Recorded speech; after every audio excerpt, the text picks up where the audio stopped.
Senhor Deus e Pai, nós te louvamos, ó Deus, por mais uma aula, Senhor, que nós podemos aprender da Tua palavra, Senhor, e que, ó Deus, tu possa estar usando o nosso pastor Kenja, Deus, de uma forma tremenda, ó Pai, para poder transmitir o seu conhecimento, ó Pai, através até aos nossos corações, Senhor.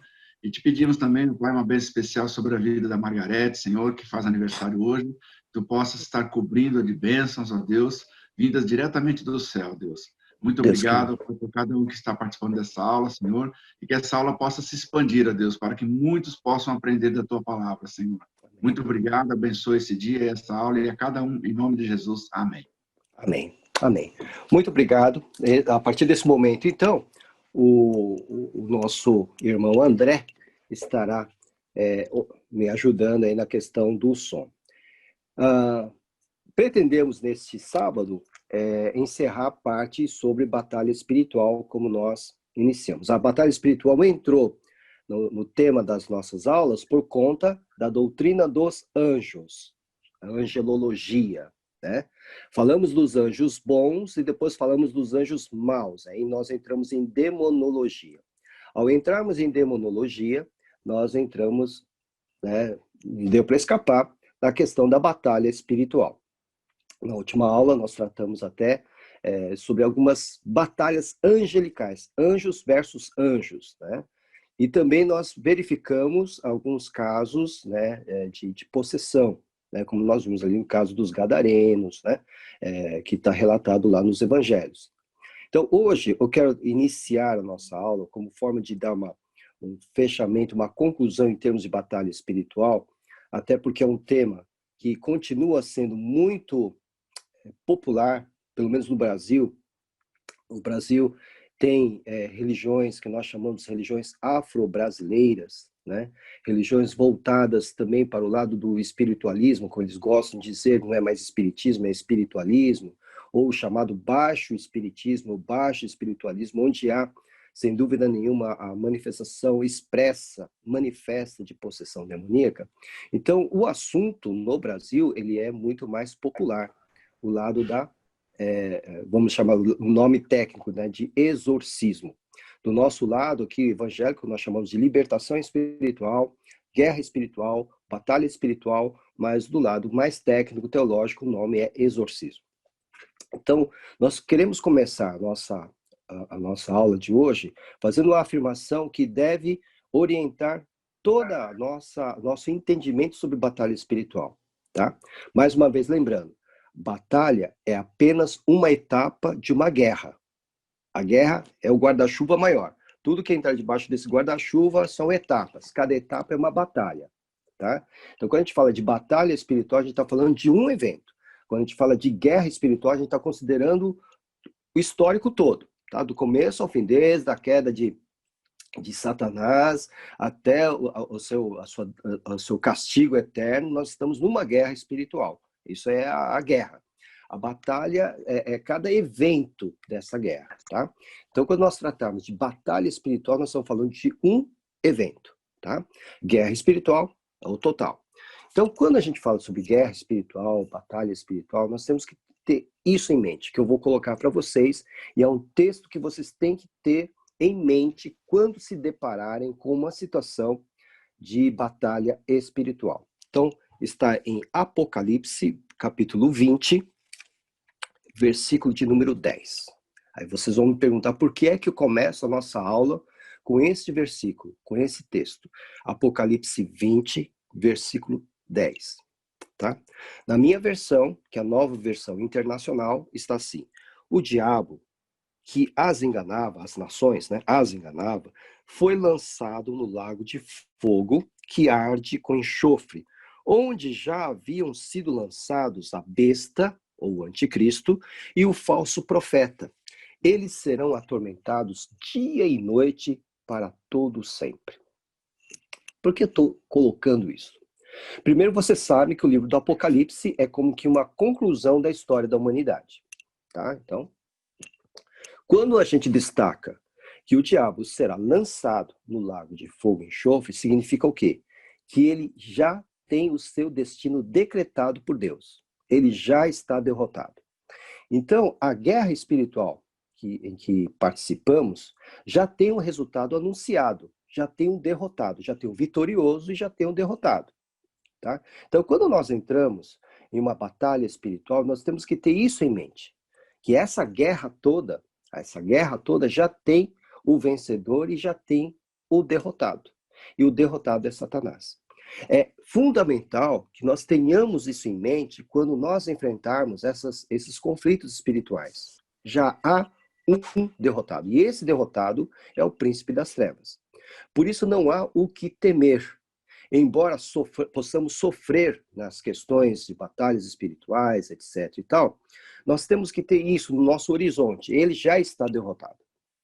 Ele não tem nenhuma possibilidade de reverter essa situação.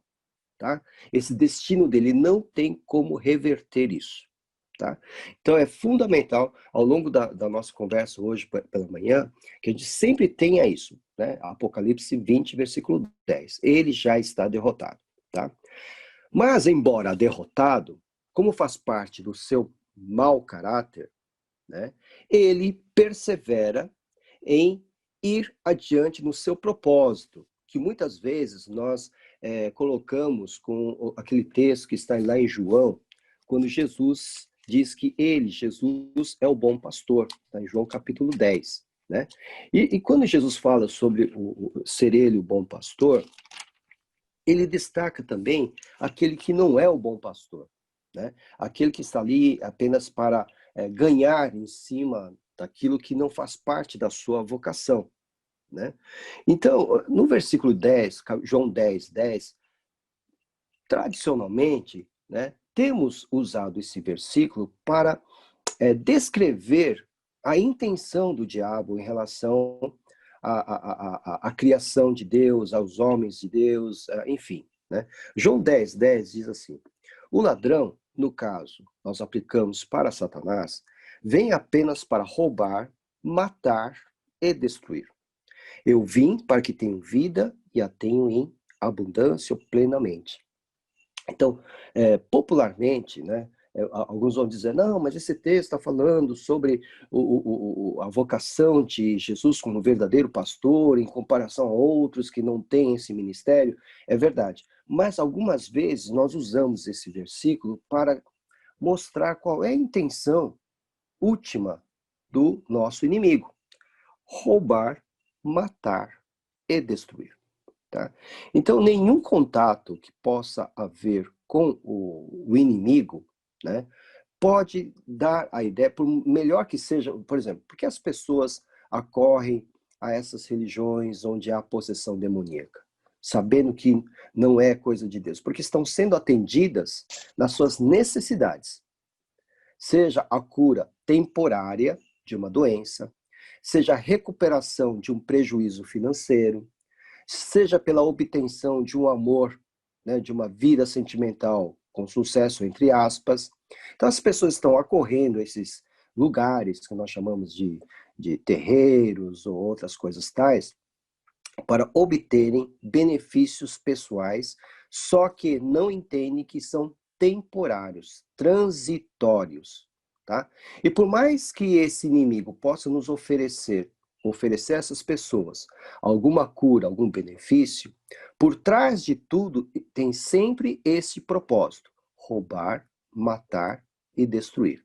Isso nós não podemos também tirar da nossa mente quando nós estivermos diante de uma batalha espiritual. Então, a primeira, ele já está derrotado. Ponto. Segunda, qualquer relação com ele que não é apropriado deve sempre nos fazer nos lembrar que o propósito dele é roubar, matar e destruir.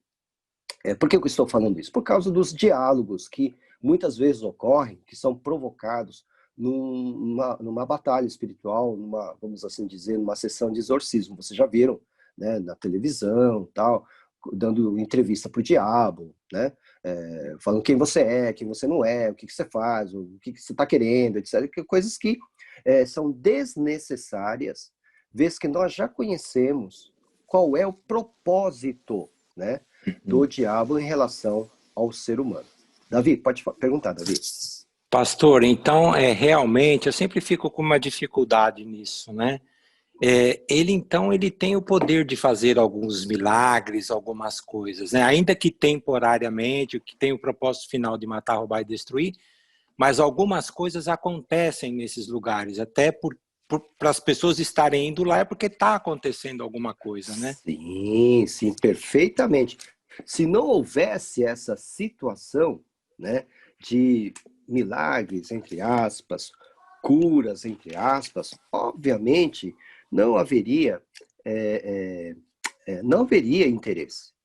Essas coisas estão acontecendo, né? Você se lembra que eu citei que Paulo diz que o diabo ele se transforma até em anjo de luz, né?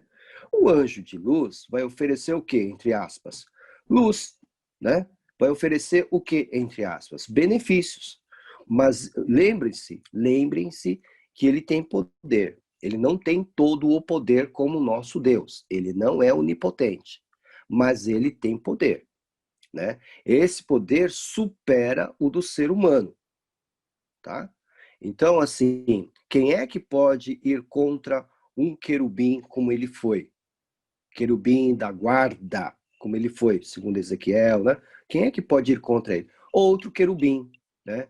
Outro anjo, né? Pelo menos um anjo militar, como nós citamos Miguel, né? Lá na carta de Judas, né? Um homem não pode enfrentá-lo, né? Um ser humano não pode. É muita pretensão um ser humano querer enfrentar esse anjo caído, né?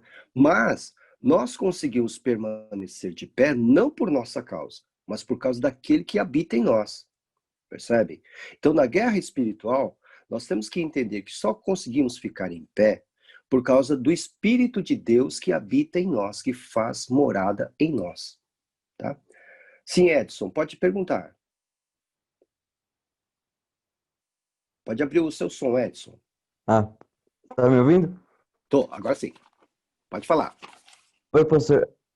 Pode ser uma coisa um pouco óbvia, né? Mas Uhum. alguns estudos que eu fiz e vídeos que eu vi no YouTube e tal sobre esse assunto, Uhum. na verdade, todas essas manifestações que são supostas coisas boas que ele faz nesses lugares e para essas pessoas, né? Uhum. Também tem a finalidade de afastar eles da verdade, afastar eles do conhecimento da verdade de Deus, né? Então, Perfeitamente. a pessoa vai se sentir suprida, ela vai passar, na verdade, a adorar ele, em vez de adorar quem deveria ser adorado, né? Então, assim ele consegue manter a pessoa mais distante possível da verdade, né? Perfeitamente, Era isso. exatamente isso, Edson. Já te dou a palavra, Zenade. Então, assim, ele se transforma, ele como é que fala? Se disfarça, né, de luz para atrair os incautos, né? E aí, mediante os benefícios que ele vai oferecer, ele prende essas pessoas para mantê-las distantes da vontade de Deus. Por exemplo, uma coisa muito interessante que ocorre no movimento, no espiritualismo kardecista, vamos assim dizer, quando alguém perde um ente querido, né? A pessoa fica com aquele coração apertado, saudades, etc, etc, etc. Aí alguém chega dessa religião, né? Chega assim, olha, o seu ente querido, sua mãe, sua avó, seu pai, não sei, tem um recado para você. Ela esqueceu de dar um recado para você. Ou ela quer dizer como é que ela está. Ora, a pessoa que está com o seu coração apertado, que não conhece a palavra de Deus, obviamente, está angustiada, ela quer saber se está tudo bem, se está tudo, né? E ela vai lá. E lá ela não percebe que na verdade, uma sessão, né? Essa sessão espírita na verdade, um caso de possessão demoníaca. Por que eu digo isso? Porque o espírito maligno, ele conhece, né? Como ele anda ao derredor, ele nos conhece, conhece o nosso jeito de falar, o nosso tom de voz, o que já falamos, o que falamos em segredo, né? Ele conhece esses detalhes, ele tem uma rede de espionagem, né? Então, quando a pessoa vai lá, o espírito já tem tudo na ficha dele, ele simplesmente só reproduz, fazendo com que a pessoa que está sofrendo acredite que está falando com o seu ente querido morto. Percebe? Desse modo, ele tira do caminho do Senhor, né? É desse modo, é oferecendo um bem. Qual que é o bem? Conforto, consolo, né? É um bem entre aspas, né? É exatamente na direção que que o Edson colocou. Sim, Zenate, pode perguntar. Não, o que eu só queria colocar por mão, como ele falou para as irmãs, não há nenhuma dúvida. Eu quero só colocar o meu testemunho. E olha que eu cresci, fui batizada numa igreja adventista, a minha família ainda é, e aí quando eu já me tornei adulta, eu deixei até por uma influência do meu ex-marido, de toda a família dele que eram kardecistas e hoje são umbandistas, eu cheguei eu me converti lá depois por essas curas, porque foi previsto um problema meu de saúde, ao qual eu ia ter uma cirurgia, a qual eu estava muito bem, porque eu era assintomática, e isso aconteceu. Eu fiquei tão, né? E depois outras coisas que eram previstas, e a questão também de cartas, por exemplo, eu perdi um bebê de uma gestação de 6 meses, e depois veio cartas para mim hoje. Como pode, né, um espírito que nem se formou e falar comigo? E então isso tudo, e eu percebia que quando ia acontecendo coisas que eu me afastava, ia acontecendo coisas que ele me puxava de volta, me deslumbrando com coisas, né? Até que chegou uma hora que eu vi que aquilo também estava estranho, parece que ficavam me comprando. E à medida depois que eu fui deixando, e principalmente, né, o pastor é testemunha do que eu passei dentro da minha própria casa o ano passado, de trabalhos e de coisas, mas assim, eu perseverei, e em especial depois que eu me batizei. Eu fiquei muito doente, o pastor sabe, muitas situações de perseguições, né, de agressões, e eu tô aqui e venci, né, e hoje eu não sinto. A minha casa eu tenho uma paz hoje, porque eu persevero, eu oro para que o inimigo não, aqui ele não entra. Então, mas só para dizer, testemunhar para os irmãos como eu passei por isso, e é tudo isso que o pastor está falando, é impressionante, gente, é exatamente assim, eles te conquistam, né, por coisas que você deixa até assim, né, é difícil não duvidar, né, do que está acontecendo. Né? Exatamente, exatamente. Ele tem poder, como nós falamos. Ele não tem todo o poder, mas ele tem um poder, ele se utiliza desse poder exatamente para promover o engano. Então, a primeira coisa que nós temos que lembrar, ele já está derrotado. Apocalipse 20, versículo 10. Segundo, o único propósito dele é de nos destruir. Né? Mesmo que tenha alguns benefícios aí, vamos assim dizer, eu obtive cura aí, não sei aonde e tal, o objetivo final dele é roubar, matar e destruir. João 10, 10. Então não tem que dar bola, não tem que dar trela. Esse é o propósito dele, tá ok? Ele pode se transformar em anjo de luz e usar agentes, né? Como Paulo diz, que se transformam em ministros de luz também.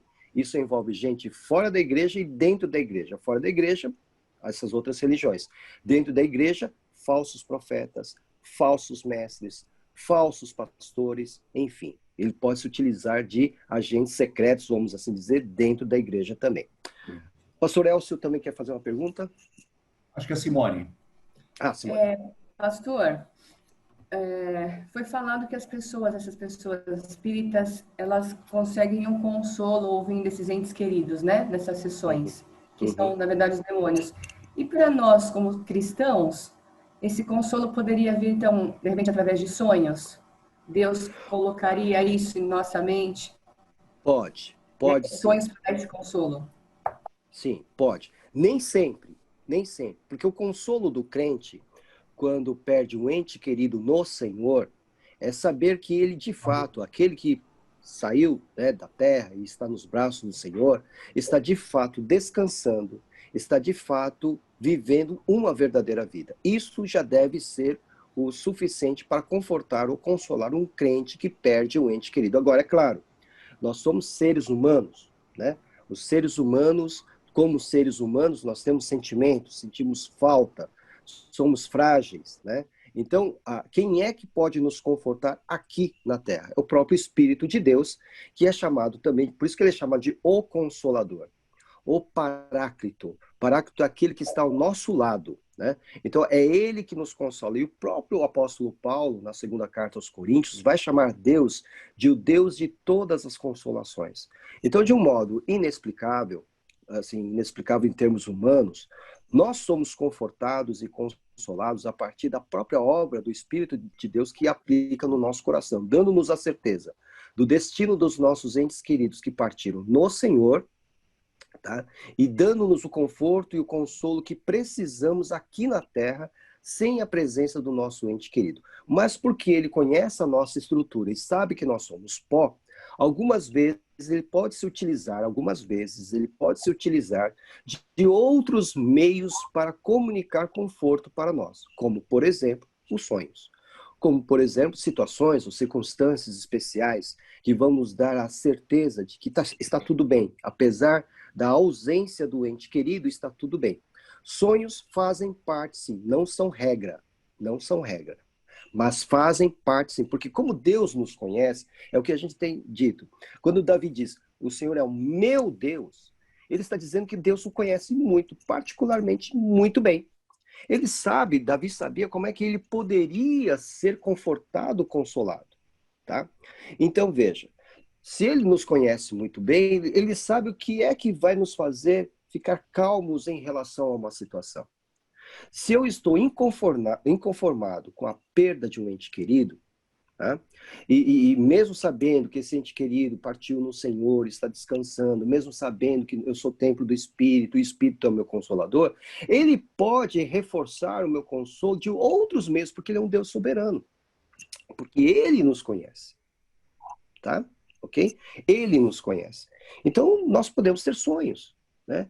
Podemos, teve uma experiência, aí vocês vão dizer, mas é difícil. Não, mas Deus pode enviar anjos nos nossos sonhos, tá?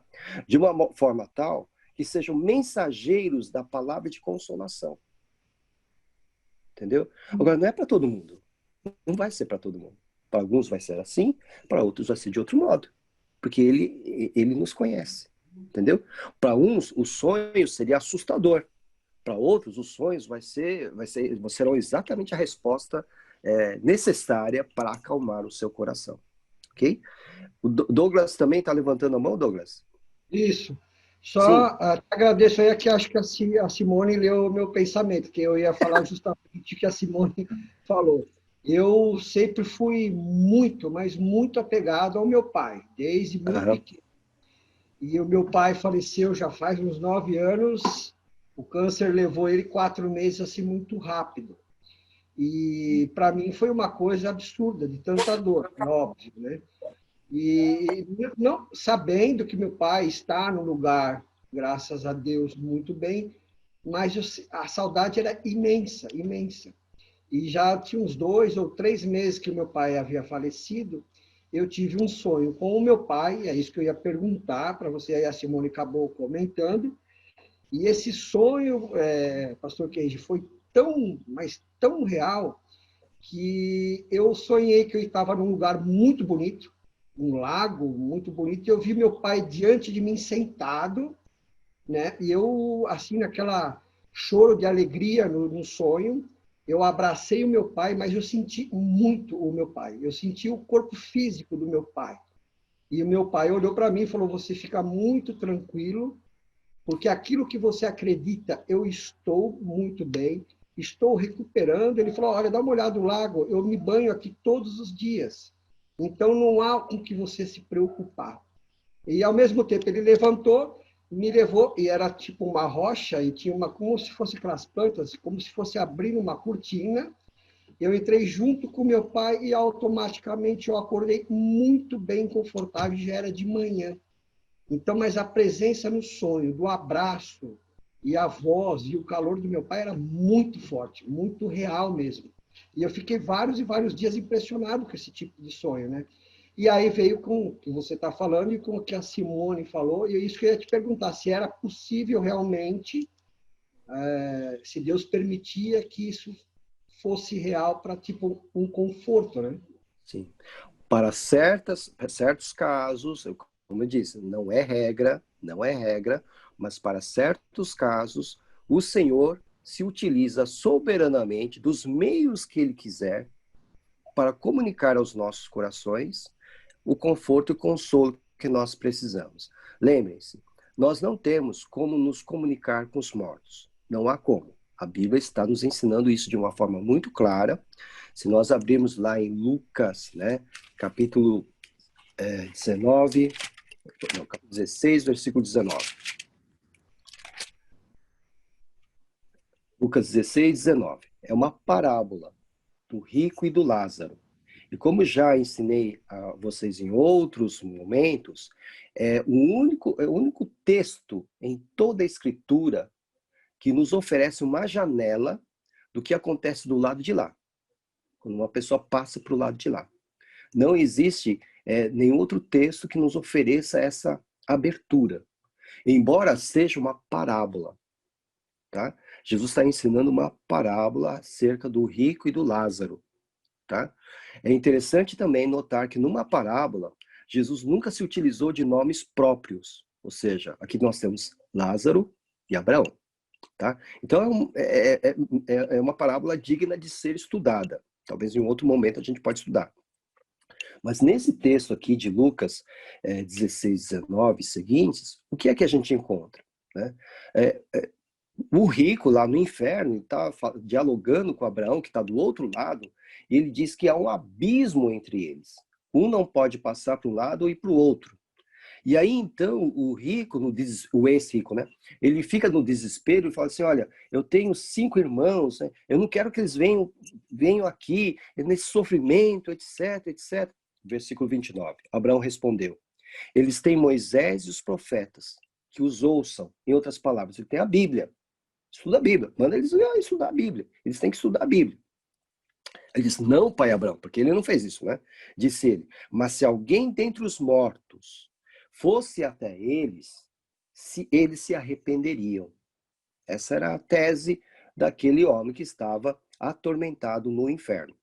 Abraão respondeu, se não ouvem a Moisés e aos profetas, se eles não vão às escrituras, que já são suficientes, tampouco se deixarão convencer, ainda que ressuscite alguém dentre os mortos. Ou seja, a única maneira de um de nós, aqui nessa terra, ter um contato com alguém que foi para a eternidade é através da ressurreição. Ou seja, essa pessoa tem que voltar do mundo dos mortos, vamos assim dizer.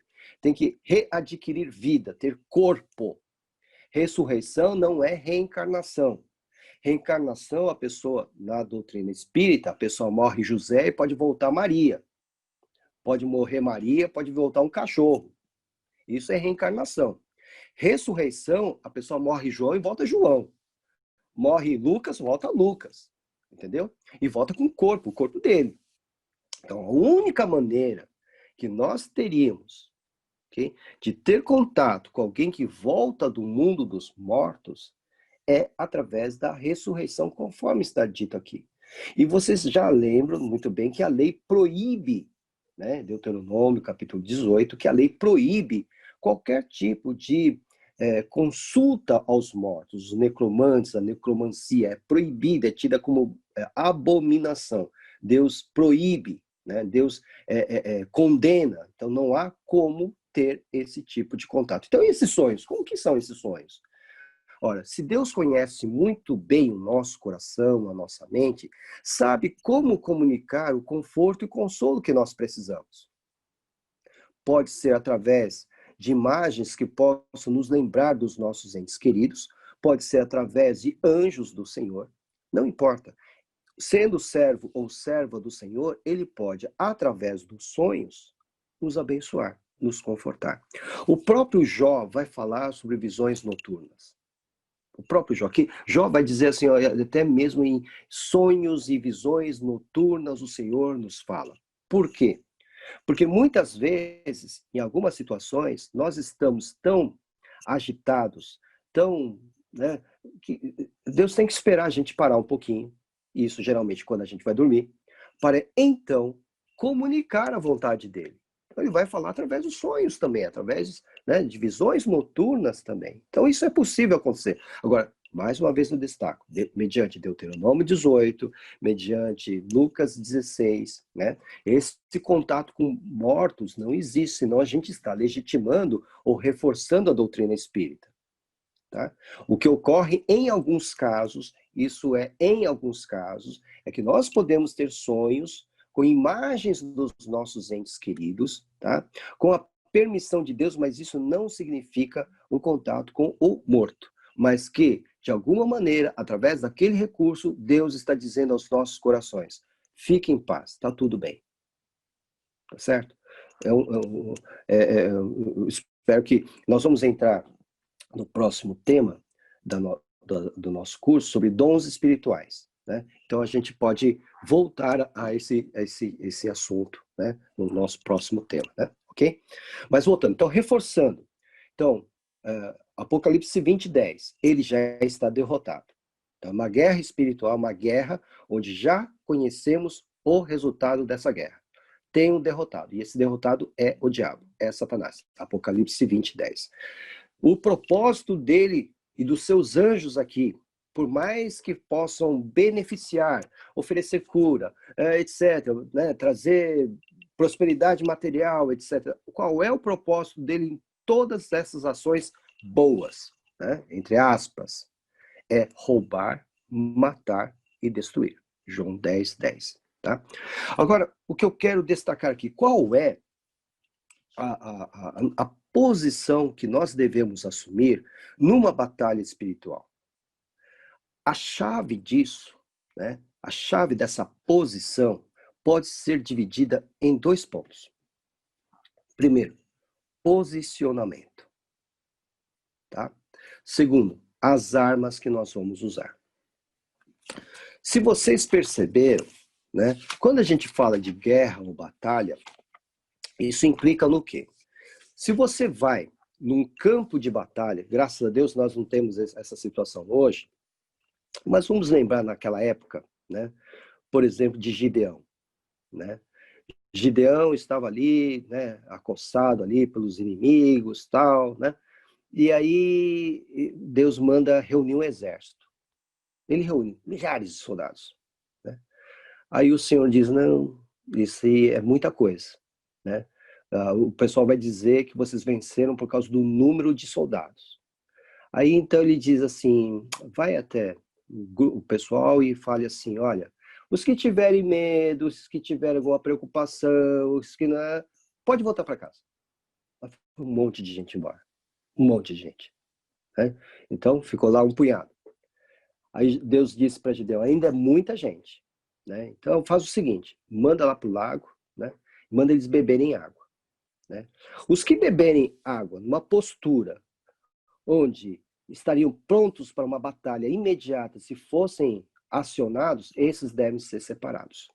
Ou seja, aqueles que chegaram no beira do lago, tiraram o cinto, a espada, a capa, arrumaram do lado, aí começaram a beber ali, Deus separou. Isso não serve.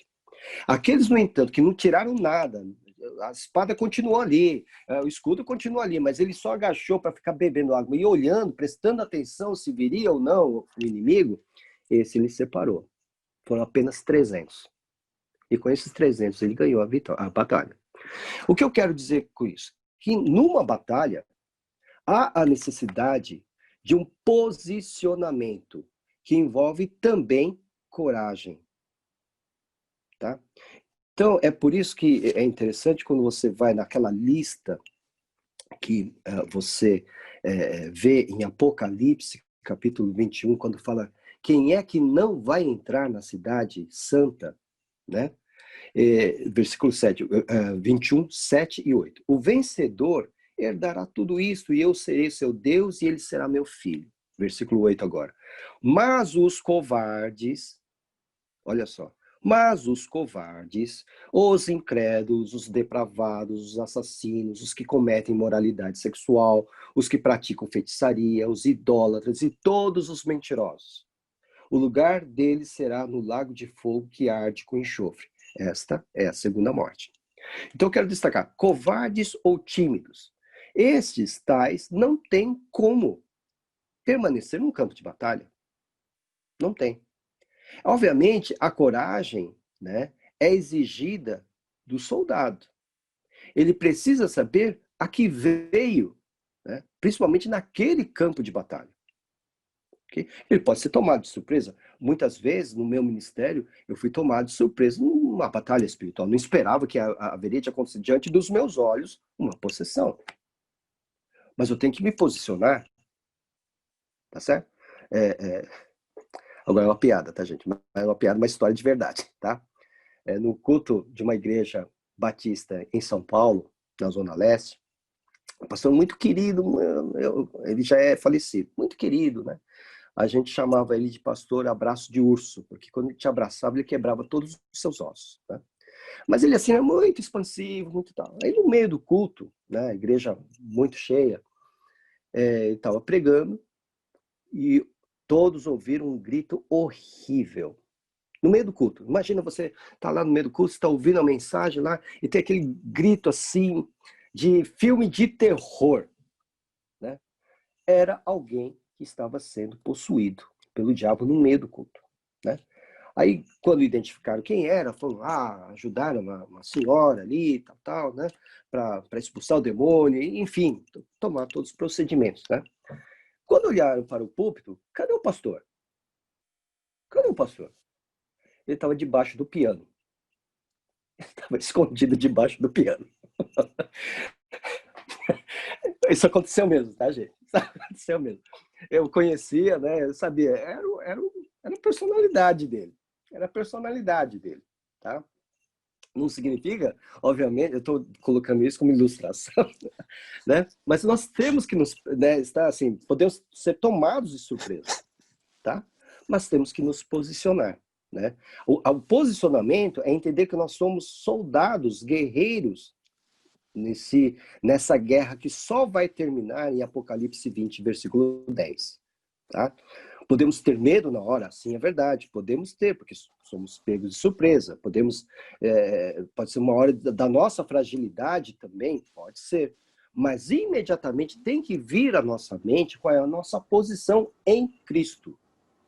Então, é fundamental que tenhamos sempre em nossa mente e nosso coração qual é a nossa posição em Cristo. Quem sou eu em Cristo Jesus? Isso é fundamental. Tá? Alguém está querendo fazer uma pergunta? Pastor.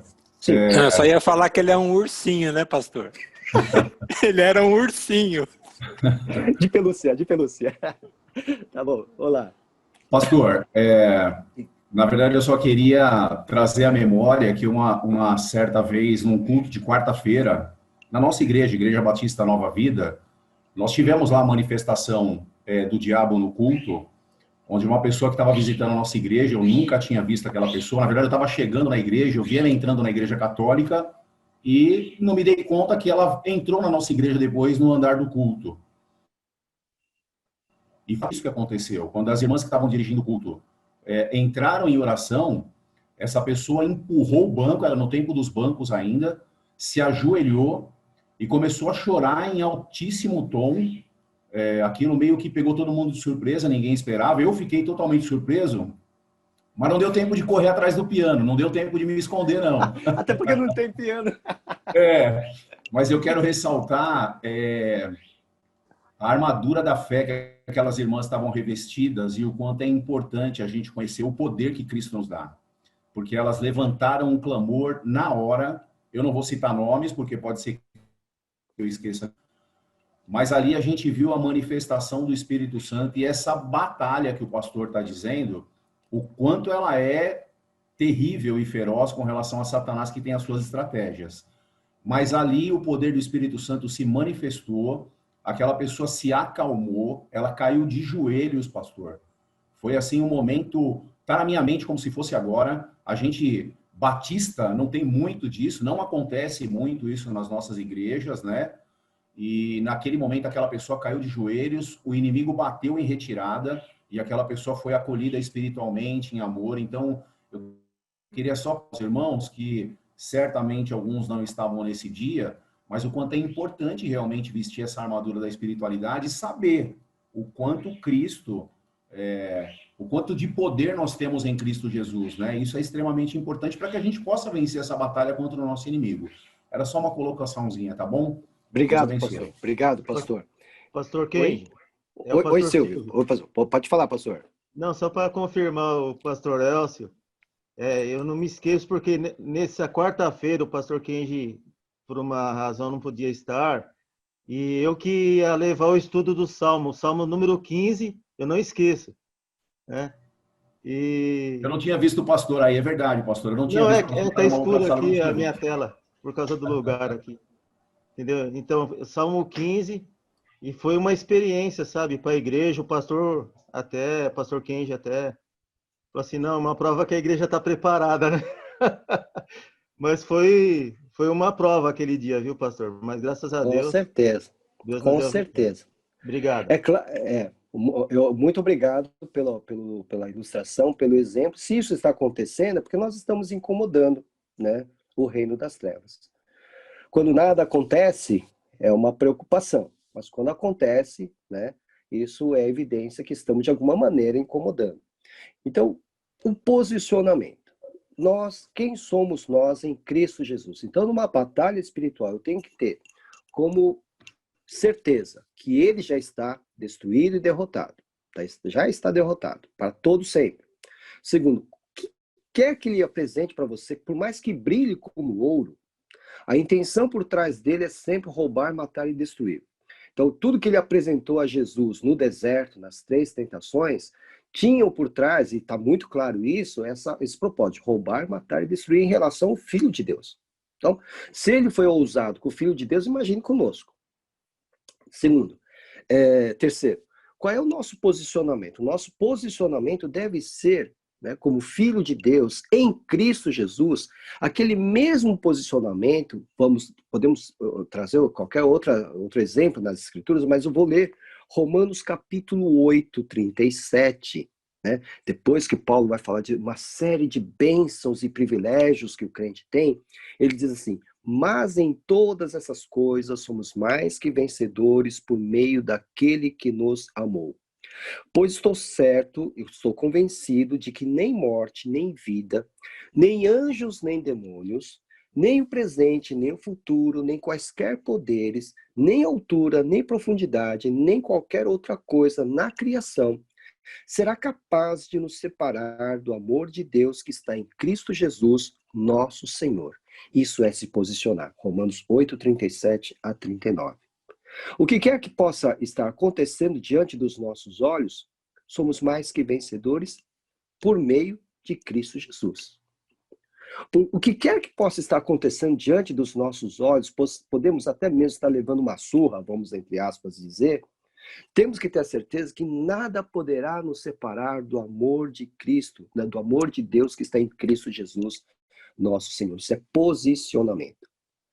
Então, certeza da derrota do inimigo. Apocalipse 20, 10. Os propósitos dele são sempre esses, ele nunca vai desistir desses propósitos. Roubar, matar e destruir. João 10, 10. Posicionamento. Quem sou eu em Cristo Jesus? Então, Romanos 8, 37 a 39. Tá? Antes de ir ao próximo ponto, Rosana, você queria colocar uma observação? Sim, bom dia. Sim, bom dia. Todos, né? Paz do Senhor. Então, pastor, como o pastor Elcio falou, né? Nós não estamos acostumados, o batista não está acostumado a ver essas coisas, né? Eu vim de uma igreja mais pentecostal, então já vi bastante coisa. E nós temos, eu acho que se eu estiver errado, o senhor me fala. Nós temos que tomar muito cuidado, porque acho que não é qualquer um que pode fazer uma batalha espiritual e, né? Eu penso que essas irmãs estavam na posição, estavam em oração, porque não é, eu acho que não é qualquer um que pode, a gente de repente falar, vou lá eu enfrentar o demônio, e eu acredito que não seja bem assim, nós temos que estar muito na posição. Estou errada? Então, Rosana, isso cabe uma observação, né? Há pessoas, há irmãos e irmãs em Cristo Jesus que estão muito mais preparados, vamos assim dizer, para dar conta dessa situação por causa de experiências, né? Exatamente porque tem, vamos assim dizer, não vou dizer essa habilidade, mas essa capacitação que Tem que vem ter do muita Espírito de Deus. autoridade, né, pastor? Então, Tem aí que ter que muita começa a nossa... autoridade, né? Aí começa a minha observação. Qual é a observação? Todos nós temos autoridade outorgada por Cristo Jesus, porque todos nós somos filhos e filhas de Deus. Por isso que eu estou destacando a necessidade de nós nos posicionar. Por exemplo, eu não tenho essa habilidade, vamos assim dizer, em batalha espiritual. Mas todas as vezes que eu fui acionado, e não tinha nem fulano ou beltrano que eu conheço, né, do meu lado, eu tinha que dar conta daquela situação. Né? Eu não posso dizer, meu Deus, não, a gente conversa outro dia. Não tem essa. Né? Está acontecendo na sua frente, e se você, mesmo que você não tenha a experiência, né, você tem que entender que você tem autoridade. Essa autoridade não é sua, foi outorgada por Cristo Jesus, porque ele diz, façam discípulos. Se ele diz, façam discípulos, é porque ele nos capacitou para isso. Tá? E mais. 1 Pedro, capítulo 2, versículo 9, Pedro está dizendo para todo mundo, eu, você, todos nós. Vocês, porém, são geração eleita, sacerdócio real, nação santa, povo exclusivo de Deus, para anunciar as grandezas daquele que os chamou das trevas para a sua maravilhosa luz. Então nós somos o quê? Geração eleita, nós fomos eleitos, todos nós fomos eleitos. Somos o quê? Sacerdócio real. Então isso significa, o sacerdote representava o povo diante de Deus. O profeta representa Deus diante do povo. Tá? Então todos nós somos sacerdotes. O sacerdote fazia o sacrifício, representava o povo diante de Deus, era o seu intercessor. Todos nós somos sacerdotes, sacerdócio real. Então, o que eu quero dizer com isso, Rosana, foi muito bom você ter colocado isso, porque às vezes ocorre que a gente acaba criando um grupo de elite, né? É só fulano que faz isso, só Beltrano que faz aquilo, e está errado. Todos nós deveríamos estar prontos para essa batalha espiritual. Alguns estão muito mais experimentados, outros menos, mas nós temos que... O que é que nos impede de sermos bem-sucedidos numa batalha espiritual? O pecado. Uma vida de pecado. Né? Mas mesmo com uma vida de pecado, eu vou dar um exemplo de dois, o que aconteceu numa sala de aula, tinha 3 alunos ali, né? 3 colegas, um deles ficou possesso na hora. O seu amigo que estava do lado começou a repreender. Aí o diabo que estava no corpo do seu colega disse assim, você vai me repreender? Você que colou na prova ontem? Aí esse menino, então, dobrou os joelhos na frente de todo mundo, falou, Senhor Deus, eu confesso, eu colei sim na prova ontem, eu confesso, me arrependo muito, Senhor, eu não deveria ter colado na prova. Em nome de Jesus eu te peço perdão. Pronto, levantou, agora sai. Agora pode sair. Você percebeu? Aí se volta para o menino, para o demônio e fala, agora você sai. Porque ele confessou o seu pecado. Ele se arrependeu. Você está com convicção nisso, né, pastor? Exato. Por isso que é posicionamento, Rosana. Né? Você vê, Rosana? Sim, sim. Posicionamento. Quem sou eu em Cristo Jesus? 1 João 1,9. Todos nós somos pecadores, como ensinou João. Né? Aquele que diz que não tem pecado é mentiroso. Todos nós somos pecadores. Principalmente na hora da batalha espiritual, né, eu tenho que ter essa sensibilidade, essa consciência. Se eu for acusado pelo diabo, e ele gosta de acusar, de apontar, etc., imediatamente eu fui lavado pelo sangue de Jesus. Eu fui remido pelo sangue de Jesus. Quem está falando aqui não sou eu, é através da autoridade outorgada em nome de Jesus. Percebe? Quem sou eu? Esse é o posicionamento. Para evitar aquilo que a gente chama de grupo de elite. Entendeu? Porque acabam se tornando um grupo superior aos demais. Igual naquele negócio de dons de línguas, né? Quem fala línguas é superior do que o outro. A mesma coisa.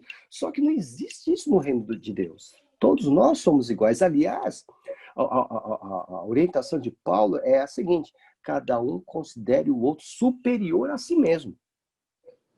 Então, nós temos que evitar todo tipo, né, de divisão, onde alguém fica acima da gente. Percebe? Então, todos nós deveremos estar preparados, sim, para a batalha espiritual. Alguns terão, vamos assim dizer, uma facilidade maior, porque tem mais experiência na área, mas todos nós temos essa autoridade. Todos nós. Todos nós. Por isso que eu estou colocando aqui nessa aula de batalha espiritual. Temos que ter consciência de que o diabo já está derrotado. Ponto. Segundo, temos que ter consciência que não vale a pena ficar batendo papo com ele, negociando, etc. Porque o propósito dele final é roubar, matar e destruir. Terceiro lugar, temos que ter consciência do nosso posicionamento em Cristo Jesus. Quem sou eu em Cristo Jesus? Tá? É claro, é o que você está falando. Não é ir caçando demônio. Tem gente que adora ir caçando demônio. Não sei qual é a graça disso. Né? Não sei Deus qual é a me graça disso. Né? Ah, tá demônio aqui, tem demônio ali, já está lá. Né? Já tá lá. Não sei qual é a graça disso.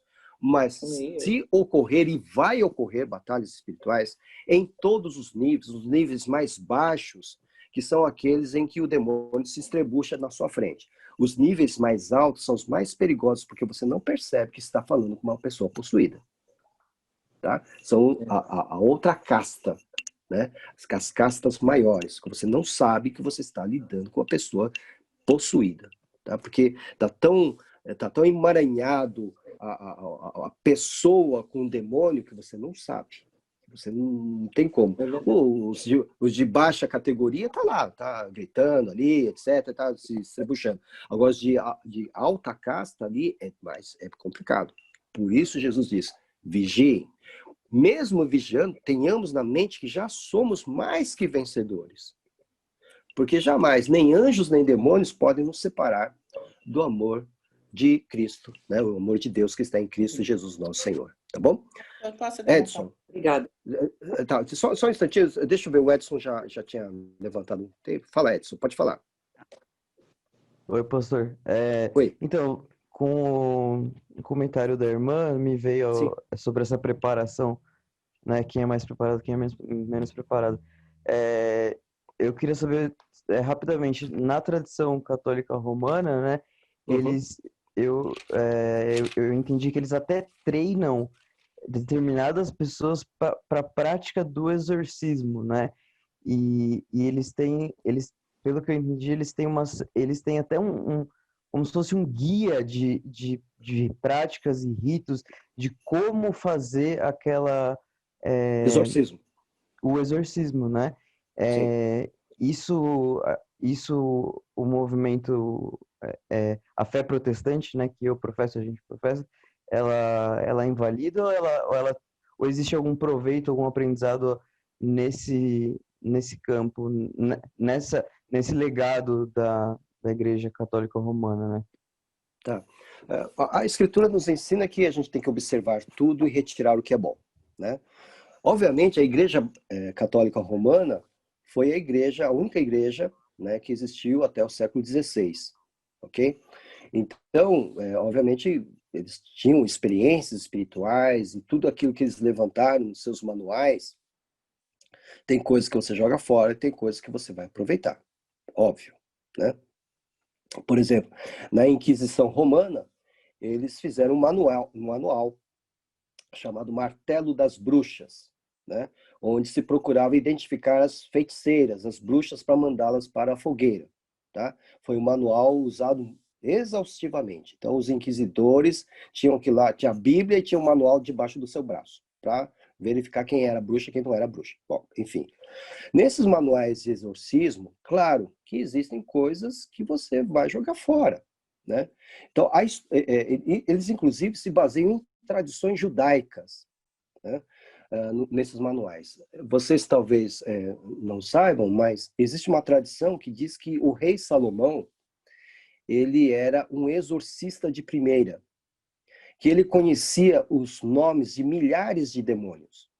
E a ideia de que você tem que saber o nome do demônio para poder expulsá-lo da pessoa, vem dessa tradição, dessa crença de que o rei Salomão teria sido um grande exorcista. tá?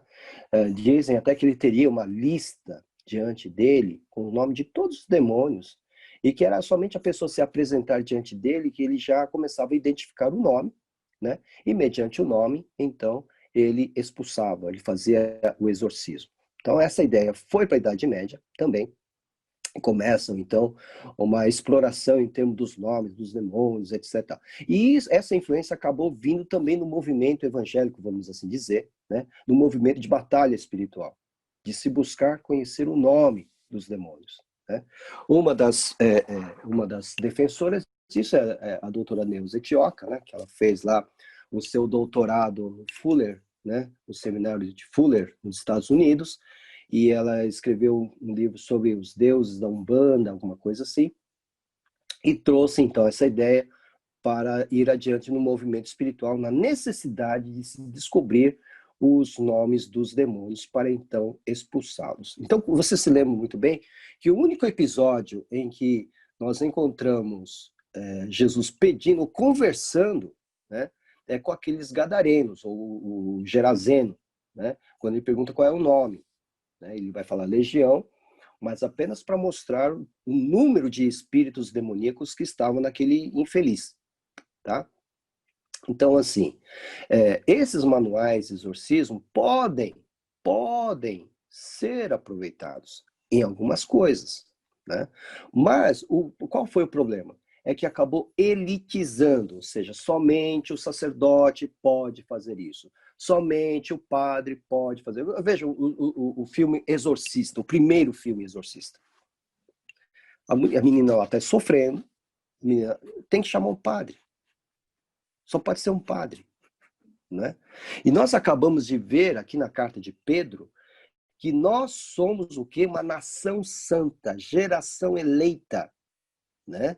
Então, se nós, como povo de Deus, todos nós somos sacerdotes, e aí está a defesa da reforma protestante, a reforma que Lutero promoveu, do sacerdócio universal do crente, que foi uma coisa totalmente diferente, né? Porque na época da Igreja Católica, quando ela dominava, somente o padre, o sacerdócio, tinha acesso ao quê? A palavra de Deus. Somente ele determinava o que tinha que ser interpretado como verdade. Quando a Bíblia vai para as mãos do povo, né, então se concretiza essa ideia de sacerdócio universal. Todos nós, sem exceção, crentes em Cristo Jesus, somos representantes do próprio Senhor aqui na Terra. Entendeu? Então, o problema desses manuais está exatamente em elitizar só fulano, só beltrano, criando classes especiais de crentes, quando, na verdade, isso não deve existir no meio da igreja. Paulo vai reclamar disso dos pneumáticos, ou dos carismatas, né? Na igreja de Corinto, eles estavam achando, primeiro, era assim, né? Eu sou de Paulo, na questão da pregação, né? A gente gosta de pregação de fulano, de Beltrano, de ciclano. Então, eu sou de Paulo, o outro fala, não, eu sou de Pedro, o outro fala, não, eu sou de Apolo, né? E os outros queriam ser muito mais superiores, falam, não, eu sou de Jesus. Aí Paulo vai dizer, não tem nada disso, não. Vocês estão loucos. Não tem nada disso, né? Todos fazem parte desse corpo. Aí depois ele encontra uma outra divisão, igreja difícil aquela lá, viu? Graças a Deus eu não tenho uma igreja dessa aí. Aí tinha aqueles lá que se achavam superiores porque falavam em línguas e desprezavam os outros que não falavam em línguas. Aí Paulo vai dizer, gente, é o seguinte, eu falo muito mais em línguas do que vocês. Tá falando para esses pessoal arrogante. Falo muito mais em línguas do que vocês. Mas eu prefiro falar 5 palavras com entendimento do que 10.000 em outras línguas. 1 Coríntios capítulo 14. Então vejam, tudo aquilo que pode promover uma divisão no meio da igreja tem que ser evitado. Os melhores, os piores, o que faz, o que não faz, tem que ser evitado. O pastor não é melhor do que ninguém. O diácono não é melhor do que ninguém. O que confere a nós uma distinção na igreja são as funções. Porque alguém tem que fazer aquilo. Alguém tem que se dedicar 24 horas para aquilo. São as funções. Não significa que pastores são superiores, os diáconos são superiores, ou até mesmo que os diáconos sejam inferiores aos pastores. Nada a ver. Ontem nós tivemos um encontro com pastores e diáconos, e são ministérios complementares, um complementando o outro. Os apóstolos disseram, eu não vou conseguir pregar e atender as carências do povo ao mesmo tempo, não tem como. Né? Me ajudem. Foi isso que praticamente os apóstolos pediram em Atos capítulo 6. Então, os diáconos surgem nesse contexto de necessidade, ou seja, de complementar, de estar ao lado. Não tem ninguém acima de ninguém. Esse é o sacerdócio universal. Sim. Em Mateus 23:11 fala, né, na minha versão aqui, o mais importante entre vocês deve ser servo dos outros. Né? Exatamente. Então, acho que vai bem contra essa questão de você não... Até um autor que eu gosto, que eu sempre falo, C.S. Lewis, ele coloca, tem um escrito dele falando sobre o orgulho e a soberba, né? Que, segundo ele, não que exista pecado maior ou menor, né? Mas que, segundo ele, talvez esse seja o pecado mais perigoso, né? De você se colocar acima do outro irmão, né? De você... porque volta muito pro pecado original, né? Não, eu quero ser como Deus, eu quero ser, né? Então, antes do pecado original é mais perigoso. E antes do pecado original, Edson, Tá. sabe por quê? Porque foi o pecado do diabo. Sim, ele se envaideceu, né? Ele se envaideceu, ele falou, eu sou especial, né? Eu sou diferente. Exatamente. Então, tudo que não pode nos levar a esse sentimento, eu sou especial porque eu sei lidar com isso. Eu sou especial porque insubstituível, porque ninguém faz o que eu faço. Isso leva ao caminho de Lúcifer. Pastor? Sim. Eu gostaria só de fazer um acréscimo, Sim. com licença um pouquinho. Tem um filme muito engraçadinho que chama assim, Nem por Cima do Meu Cadáver. Esse filme conta a história de um casal que estão prestes a casar, né, poucos dias para o casamento, e a noiva falece. Passado um tempo, esse rapaz ele começa um novo relacionamento. E a noiva que faleceu volta para atormentar a noiva atual. É interessante o que o Edson falou, mas é uma coisa assim que nos serve até como argumento de evangelismo, porque as pessoas pensam assim mesmo, que não professam a nossa fé, de que tem que ter alguém específico para poder exorcizar esse diabo, né?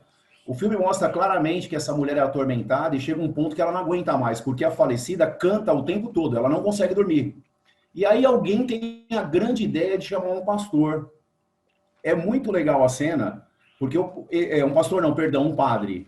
Esse padre chega na casa com água benta, um colar de alho, um crucifixo, e ele vai aplicando, viu, Edson, todas as práticas que ele aprendeu. Todo ritual, ele vai passo a passo. Aliás, ele tem uma ordem para que tudo isso aconteça. E esse espírito que está atormentando, ele está sentado em cima de uma cômoda, olhando para o padre com cara de desprezo, a moça dá risada. De repente, o espírito some. Quando ele joga água benta, aí quem está assistindo pensa assim, deu certo, o ritual deu certo. A moça atual fica super feliz, se despede do padre. Quando fecha a porta e ela volta para o olhar dela para dentro da casa, o espírito está na frente dela de novo, dando risada. Esse é o deboche de Satanás, quando a gente acha que existe um ritual, uma única linha para que a gente possa exorcizar as pessoas. Um outro aspecto é quando o pastor fala realmente que a pessoa se acha muito poderosa para fazer alguma coisa, mas tem o outro lado. As pessoas acharem que nós somos poderosos demais para fazer algo. E aí cria-se o estigma de que existe um pastor e só ele tem o dom de cura, só um outro pastor tem o dom de revelação, só um irmão tem o dom de abençoar, só uma irmã tem o dom da oração. Então, assim, só para ilustrar um pouquinho de como isso funciona, né? E aí a gente entra num campo muito perigoso da dependência. A dependência tem que ser de Cristo, do Espírito Santo de Deus, né? Então, só para acrescentar um pouquinho aí, pastor, como esse braço estendido que o pastor acabou de falar agora. Pastor, diácono, irmãos, todo mundo tentando ajudar. Então, aqui o meu acréscimo para tentar ajudar aí na explicação do assunto. Deus abençoe. Obrigado, pastor. Obrigado, muito bom, né? Muito obrigado.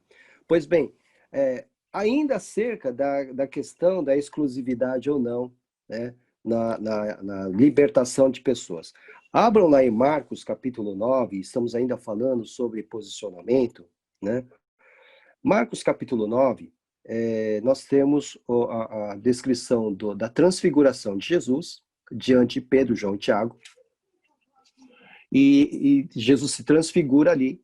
E no sopé da montanha, né, estão os 9 apóstolos. Jesus só subiu com um grupo mais restrito, Pedro, João e Tiago. E aí ele se transfigura.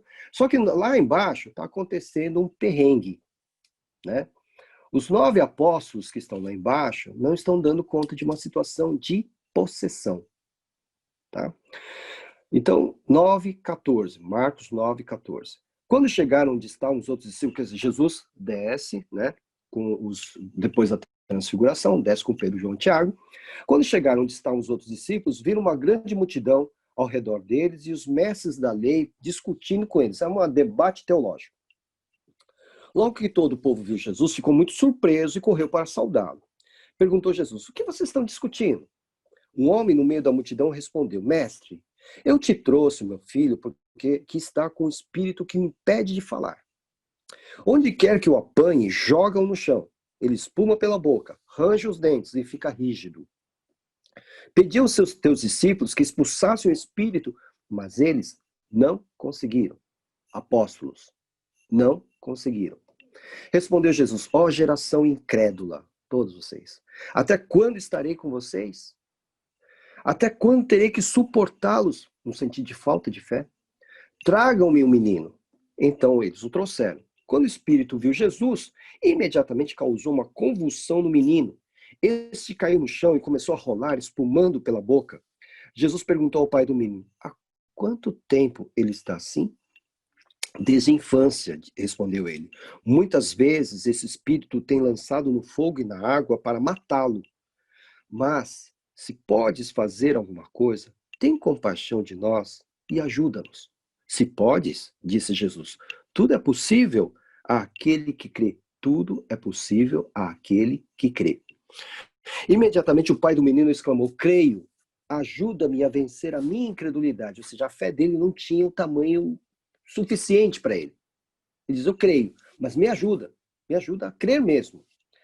Quando Jesus viu que uma multidão estava se ajuntando, repreendeu o espírito imundo, dizendo: espírito mudo e surdo, eu ordeno que o deixe e nunca mais entre nele. Eis o grau da dificuldade. Espírito mudo e surdo. Como é que ele poderia ouvir uma ordem? Eis a dificuldade dos 9 que estão tentando resolver o perrengue. Espírito mudo e surdo, eu ordeno que o deixe e nunca mais entre nele. O espírito gritou. Não era mudo? Gritou. Agitou violentamente e saiu. Aí está a questão da mentira, né? Pai da mentira, os mentirosos, né? O menino ficou como morto, ao ponto de muitos dizerem: morreu. Mas Jesus tomou-o pela mão e o levantou e ele ficou em pé. Depois de Jesus ter entrado em casa, seus discípulos lhe perguntaram em particular, né? Obviamente os 9, né? Por que não conseguimos expulsá-lo? Ele respondeu: essa espécie só sai pela oração e pelo jejum. Ou seja, ele não está falando, é só por minha mão, Jesus. É só para os apóstolos que foram comigo, Pedro, João e Tiago, né? Não é para vocês. Ele deu o caminho, pela oração e pelo jejum. Ou seja, eu e você podemos, através da prática, né, devocional, estarmos preparados para enfrentar e dar conta de batalhas espirituais. Eis a questão. Né? Até os casos mais difíceis, obviamente, requerem uma maior atenção na nossa vida devocional. Okay? Então, o que eu quero destacar aqui, né, temos irmãos e irmãs mais preparados, mais experimentados para essa batalha, ou para essas batalhas. Mas todos nós temos que estar prontos para a batalha. Tá? Quando Jesus faz essa recomendação, dá essa orientação aos discípulos, oração e jejum, nós entramos na questão do posicionamento. Né? Vocês lembram lá, Romanos 8:37, né, 39, eu sou mais que vencedor, nada pode nos separar do amor de Deus que está em Cristo Jesus, nosso Senhor. E a outra parte, que é a oração. Tão destacada que nós fizemos, o destaque que nós fizemos na carta de Paulo aos Efésios, quando ele fala da da armadura de Deus, né? Então, ele vai falar da armadura de Deus, né? Da couraça da justiça, tal. E ele vai falar também da oração, né? Para que nós possamos orar no Espírito, tá? Orar no Espírito. A oração é a arma que temos na batalha espiritual. O conhecimento da palavra de Deus, associado à prática da oração, nos dá condições de darmos conta de uma batalha espiritual. Então, posicionamento, oração associada ao conhecimento da palavra de Deus, tá? Então, basicamente, o que nós temos aqui, a gente, por exemplo, a teologia conservadora, né, equilibrada, não vai atrás desses métodos do movimento chamado de batalha espiritual. A libertação se dá em nome de Jesus. Tá? A libertação se dá em nome de Jesus. Ok? E todos os relatos que nós encontramos nas Escrituras, com poucas exceções, nós encontramos simplesmente uma ordem clara para que o demônio saia. Sob a autoridade de Jesus. Todos os casos que você vai encontrar aqui, a ideia é que haja simplesmente uma ordem, né, em nome de Jesus. Se vocês se lembram, né, existem textos em Atos dos Apóstolos, quando Paulo vai pregar na Ásia, vai pregar na Europa, ele enfrenta batalhas espirituais ali, né? Vocês vão se lembrar de uma vez que ele vai para uma cidade e tem uma mocinha ali nessa cidade que era tomada de um espírito maligno, né? E ela fazia adivinhações, né? Então, tá lá no capítulo 16 de Atos, né? Versículo 16 e seguinte está assim: certo dia, indo nós, Paulo e Silas, e também Lucas, né, para o lugar de oração, encontramos uma escrava que tinha um espírito pelo qual predizia o futuro.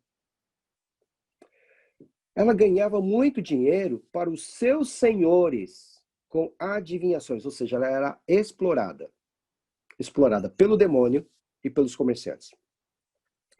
Essa moça seguia Paulo e a nós quem? Silas e Lucas, gritando: estes homens são servos do Deus Altíssimo, eles anunciam o caminho da salvação. Coisa estranha, né? Fazia propaganda para os evangelistas. Ela continuou fazendo isso por muitos dias. Finalmente, Paulo ficou indignado, porque ele conheceu a história da moça. Voltou-se para ela e disse ao espírito, não à moça, ao espírito: em nome de Jesus Cristo, eu lhe ordeno que saia dela. No mesmo instante, o espírito a deixou. Eis a fórmula, irmãos. Posicionamento, ok? Posicionamento e a ordem, em nome de Jesus. Então, em nome de Jesus Cristo, eu lhe ordeno que saia dela. Isso põe por terra todos aqueles esquemas, aqueles rituais, né, de água benta, põe por terra, porque foi mediante e sob a autoridade de Jesus que Paulo ordena que o Espírito deixe aquela moça. Esse é o nosso método, é em nome de Jesus. Então, está muito simples. Em nome de Jesus Cristo, eu lhe ordeno que saia dela. Às vezes, a pessoa tem tamanha intimidade, comunhão com Deus, né, que a própria presença dessa pessoa já é suficiente para o demônio entender que tem que cair fora. Lembro uma vez que o pastor Ernesto Nini estava na Igreja Batista em Vila Gerte, isso foi contado, eu não estava presente, mas foi contado, e uma pessoa, durante a pregação dele, uma pessoa possuída saiu do seu lugar e se encaminhou para o púlpito, na direção dele. Ele não disse nada, apenas apontou o dedo e fez sinal para sair. Imediatamente a pessoa caiu. Percebe? Não houve, em nome de Jesus, não. Ele apontou e fez o sinal. A pessoa imediatamente caiu. Né? Então, às vezes, porque só, às vezes, né, você não precisa expressar, mas a regra está aqui. Em nome de Jesus Cristo, eu lhe ordeno que saia. Tá? Deixa eu ver primeiro Paulo, depois quem acionou. Fala, Paulo. Margarete. Depois a Margarete. Sim, liga o som, Paulo. Liga o som. Depois eu, pastor. Tá bom. Agora sim. Sim, sim. No caso, por exemplo, de alguns encontros do demônio com Jesus, quando Jesus se aproximava, no caso do Gadareno, né, os demônios já se manifestavam, tudo, e sentiam a presença, né? No caso desse aqui que o senhor acabou de falar do menino, né, que estava possesso, existe a possibilidade, por exemplo, de uma tele-expulsão, vamos dizer assim. Por exemplo, nós estamos aqui numa aula online e haver a possibilidade de você repreender o demônio através de uma vídeo. Então, uma pessoa está possessa em determinado lugar e alguém a solicita o pastor chega e por uma videoconferência expulsar esse demônio, haveria essa possibilidade? Ou tem que existir o contato pessoal? Não, assim, o mundo mudou bastante. O mundo mudou bastante, né? Já um tempo atrás, né? Eu só posso falar das experiências que eu tive, tá, gente? Não sei dos outros. Mas alguém no meio da madrugada ligou para mim, ainda tínhamos o telefone fixo aqui, né? E a moça estava possessa, o rapaz estava com ela, não sei aonde. Eles iam na nossa igreja, na igreja de Vila Gerte. E ele falou, olha, tá aqui no chão, tá gritando, tá berrando, tal. Eu falei, onde vocês estão? Estão num lugar assim, no meio da madrugada, né? Não tinha como eu sair, né? E eu nem sabia direito onde ele estava.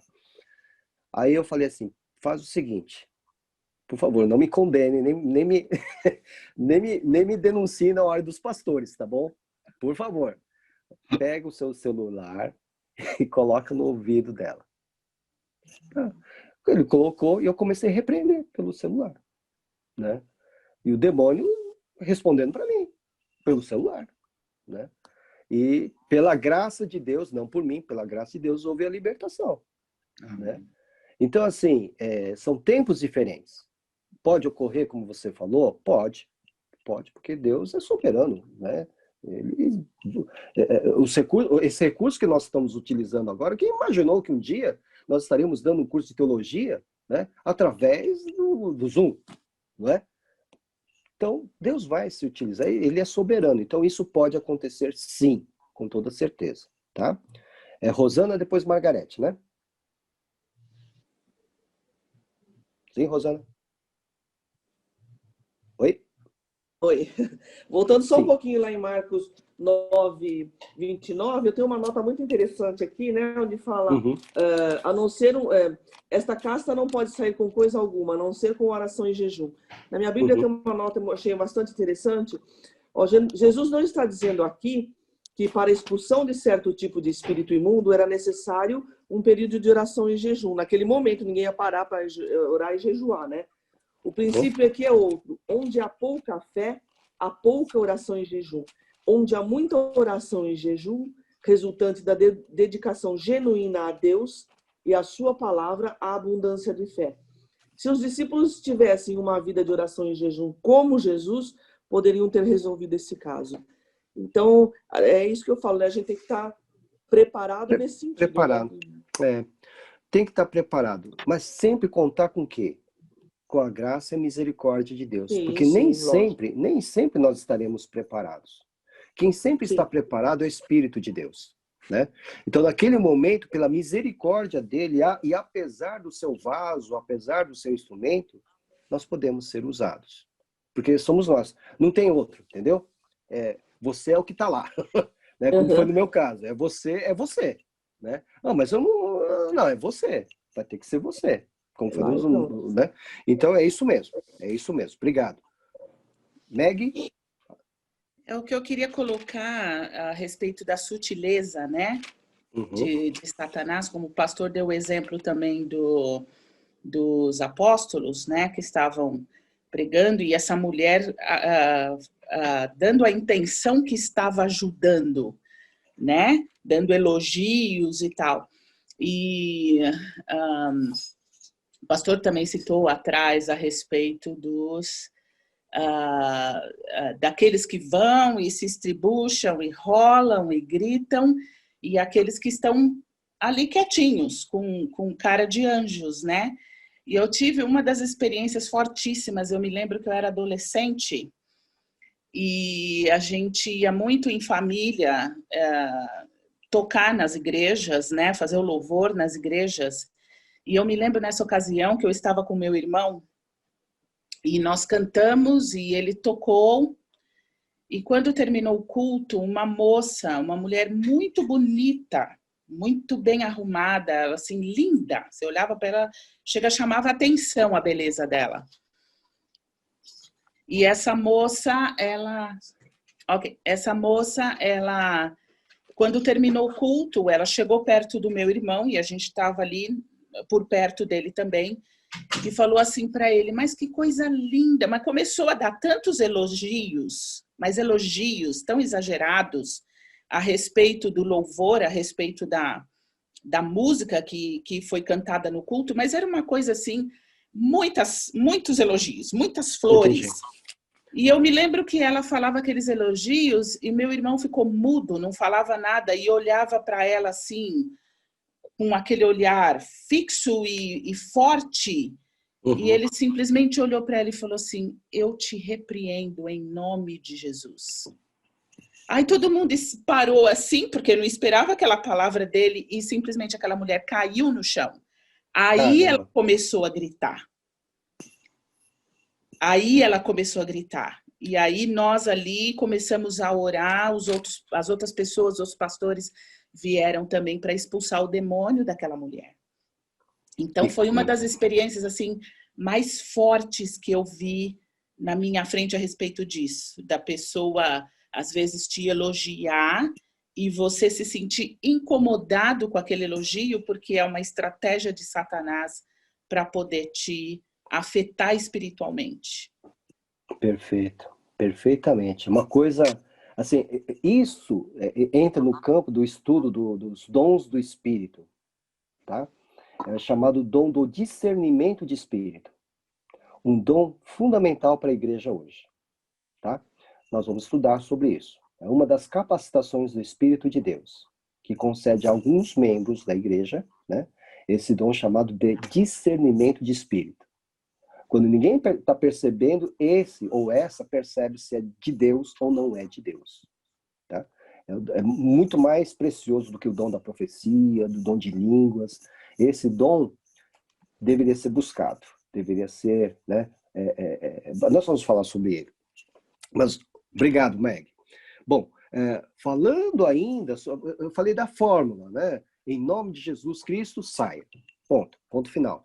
Posicionamento, mais que vencedores, né? Oração e conhecimento, oração e jejum também, né? Práticas devocionais. Mas tem um outro detalhe, aí a Rosana colocou muito bem essa questão da fé, né? Da questão de se cultivar essa comunhão com Deus e ter realmente fé.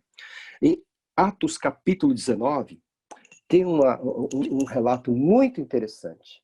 Se não fosse trágico, seria uma coisa para nós darmos muita risada. Tá? Atos 19, versículos... vamos começar do 11, 19, 11. Deus fazia milagres extraordinários por meio de Paulo. Tá? Deus que faz os milagres e nós somos ferramentas. Tá?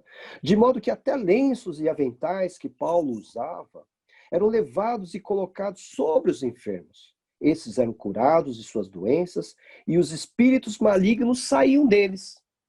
Tá?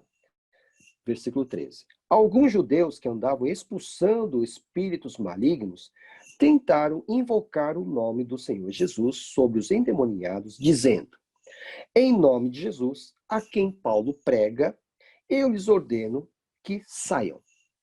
Os que estavam fazendo isso eram os 7 filhos de Seva, um dos chefes dos sacerdotes dos judeus, fazia parte do sacerdócio. Um dia, o espírito maligno lhe respondeu: Jesus eu conheço. Paulo eu sei quem é. Mas vocês, quem são? Então o endemoniado saltou sobre eles e os dominou, espancando-os com tamanha violência que eles fugiram da casa nus e feridos. Quando isso se tornou conhecido de todos os judeus e gregos que viviam em Éfeso, todos eles foram tomados de temor e o nome do Senhor Jesus era engrandecido. Então é interessante, eles usaram o nome de Jesus. E disseram até que Jesus era esse. Jesus a quem Paulo prega. Eles também eram experimentados na área do exorcismo. O judaísmo também praticava ou pratica o exorcismo, ao modo deles. Né? Mas os espíritos são expulsos no judaísmo? São porque, como eu acabei de falar para vocês, eles são expulsos no templo de Umbanda, no terreiro, eles são expulsos. São estratégias de engano. São estratégias mentirosas para manter as pessoas longe de Deus. Mas aqui, né, eles meio que usaram a fórmula. Vocês concordam comigo? Em nome de Jesus, a quem Paulo prega, eu lhes ordeno que saiam. Aí o demônio diz: Jesus eu conheço. Paulo também sei quem é. E vocês? Quem são vocês? Dá uma surra deles.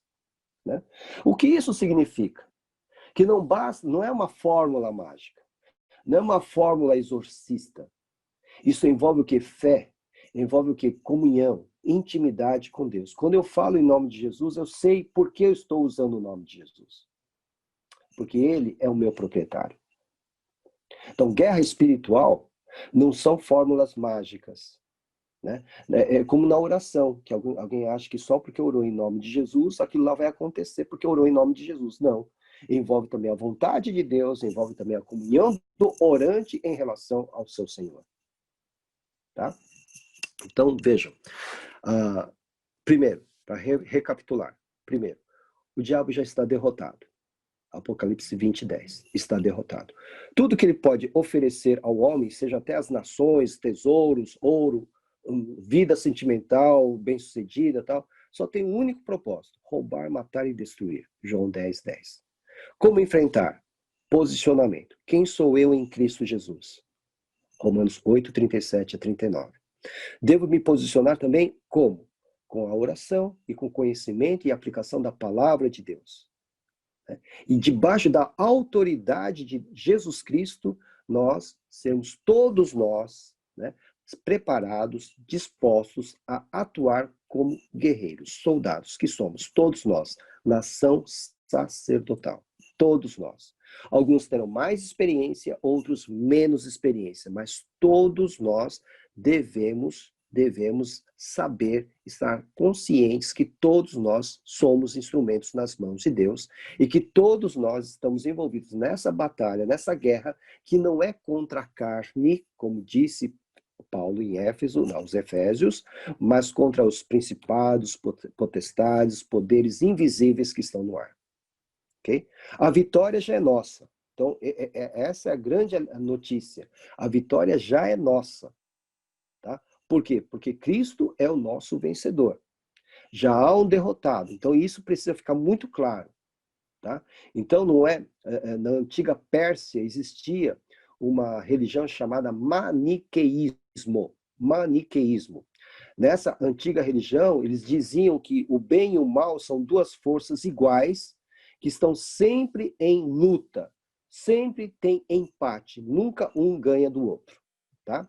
Para aqueles que conhecem um pouco de esoterismo, tem aquela figura do círculo, né, que é chamada Yin Yang, né? Acho que vocês já viram. Eu vou fazer mais ou menos assim. É um círculo, né? Um círculo, tá?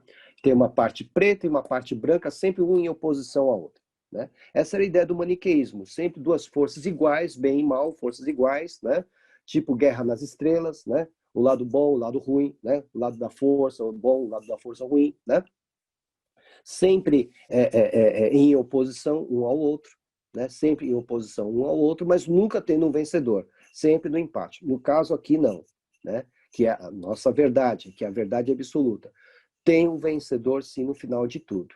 E esse vencedor tem o nome, Jesus Cristo. E ele, e obrigado, pastor Elcio, esse símbolo que o pastor Elcio está colocando aí, tá? Yin e Yang. O ponto branco no negro significa que sempre no lado negro existe um ponto de bondade. E o ponto preto no lado branco significa que sempre existe um ponto mal no lado branco. Uma coisa absurda, né? Uma coisa absurda. Mas então, o nome do vencedor é Jesus Cristo e ele vive em nós. Então, o nosso posicionamento numa batalha espiritual, numa guerra espiritual, deve envolver, então, tudo isso que eu coloquei para vocês. Tá bom? Muito bem, chegamos ao final desse tema, tá?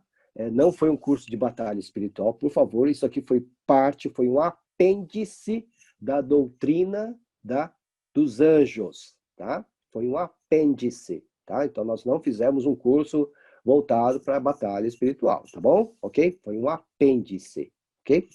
E na próxima aula, nós vamos mudar o tema, nós vamos entrar em dons do Espírito, tá? Aí nós vamos caminhar um pouquinho na direção dos assuntos que a Simone colocou para a gente, né? Do que foi colocado sobre discernimento espiritual. Então, nós vamos trabalhar com um pouco mais de detalhes sobre os dons do Espírito, ok? Tão fundamentais para a edificação da igreja, né? Para a batalha espiritual também, mas mais para a edificação da igreja, ok? Muito bem, muito obrigado a todos. Deus abençoe, né? Às 15 horas, quem quiser participar conosco, nós temos o curso de integração. Já vi a Rafa passar aí, dar um beijo no papai. Então, fala para ela que às 15 horas, né, nós temos o nosso encontro, tá bom? Vamos falar sobre ceia do Senhor hoje, tá bom? Deus abençoe. Muito obrigado. Aí, Rafa. Muito bem, Rafa. Muito bem. Muito bem. Deus abençoe, viu? Que tenha um grande sábado em nome de Jesus.